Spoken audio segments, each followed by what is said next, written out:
all of you on what you have done, because you've gotten the attention not only of the Romney camp and the RNC, but I think you've gotten the attention of the whole country now. Because as far as the campaigning influence, it's pretty boring. So it has been newsworthy, and people are talking about it. And you're playing a very, very important role. So a major upset to Dakota tomorrow. People think that could possibly win. Nobody knows absolutely what the outcome will be, but I know that it's possible. I know how much work you put into it. I want to congratulate you for this, because it is so important.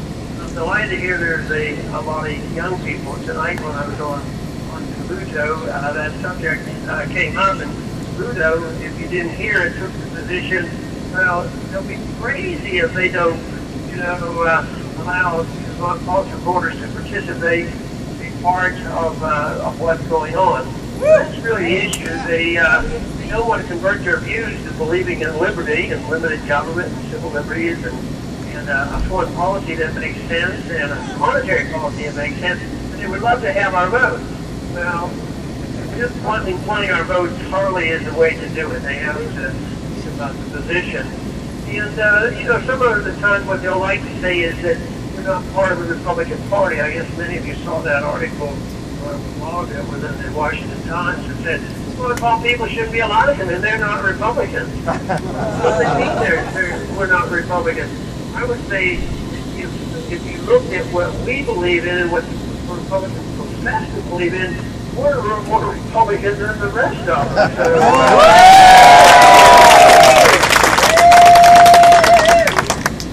We're just on their feet to their fire. If they believe in individual liberty and they believe in limited government, say balanced budgets and all that they give lip service to, we at least believe it enough that is what we expect.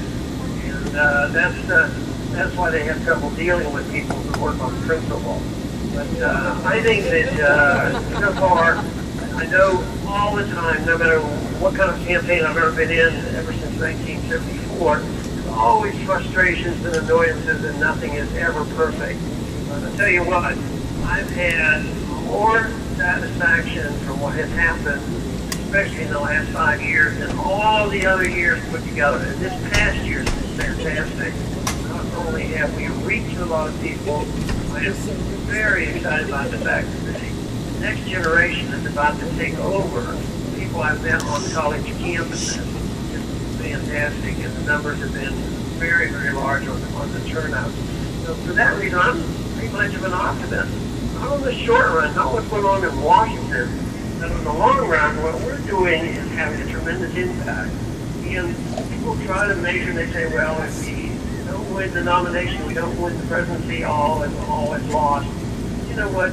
I think the most important thing is to have an impact. And that is what's happening. And the impact is there. It's felt.